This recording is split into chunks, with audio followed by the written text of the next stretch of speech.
Hello and welcome back to Rev Endurance Sports and what I hope to be a series of episodes, the Retro Grouch episode. So in a previous video, Jarhead246 called me a Retro Grouch because I don't like float-on pedals, I don't like disc brake bikes, I think women's bikes are a myth, that kind of stuff.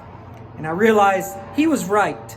He or she was right. So Jarhead46, thank you for creating a new character. This is the Retro Grouch episodes.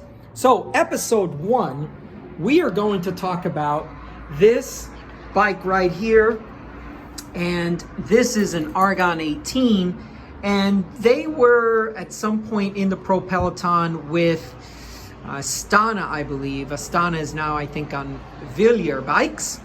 But those of you who have been watching my channel know how much I think integrated cables and housing are absolute nonsense. And if we look at this particular example, this is an Ultegra mechanical bike. But, you know, what they could have done here is maybe done a direct mount brake instead of this type of setup, which is absolutely just baffles me. So we have integrated cable housing, we have a full stack, then we also have a stem in the upright position. So this particular rider is not maximizing all the benefits of this internal cable routing.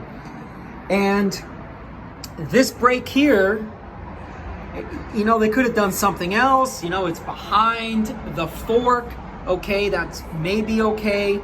But this type of braking system has terrible braking power.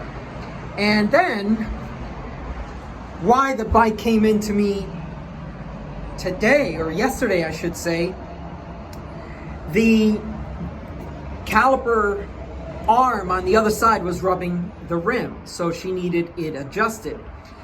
And when I went to adjust it, these set screws in here are 2mm set screws. And to give you an idea what a 2mm set screw is, look how small the head of this wrench is, this Allen wrench is. So this has a ball, and I strongly discourage home mechanics and shop mechanics from using the ball end. Please use this type of tip so that you get good purchase on it. Well, the problem now is that these two tiny little set screws are stripped. The one on the non-drive side is beyond repair. This one I might be able to get out with an easy out tool, maybe. But it's very difficult to adjust these without those set screws working. And then, to add insult to injury, this being completely internal, take a look at this mess. So it's going to come from the headset area, it's going to travel through the bike, down, up and around the bottom bracket, back up and exit here, and then come out here, and cable anchor was on the other side, as you saw. So the Retro Grouch in me says, why go through all this nonsense? This cable routing is an absolute nightmare, and it just doesn't make any sense. I just don't see how hiding that brake or using that type of a brake caliper is saving any watts, is helping this particular rider aerodynamically.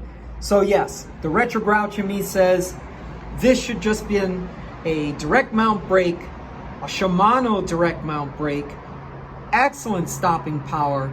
And one more thing, because this cable is traveling so far to get to the rear caliper, we've lost a lot of mechanical advantage. So in my opinion, or the Retro Grouch opinion, this is nonsense. Well, anyway, thanks so much for tuning in. I appreciate your time and your attention. If you like the Retro Grouch, episodes, please drop a comment down below and I will continue this alter ego. Have a great day.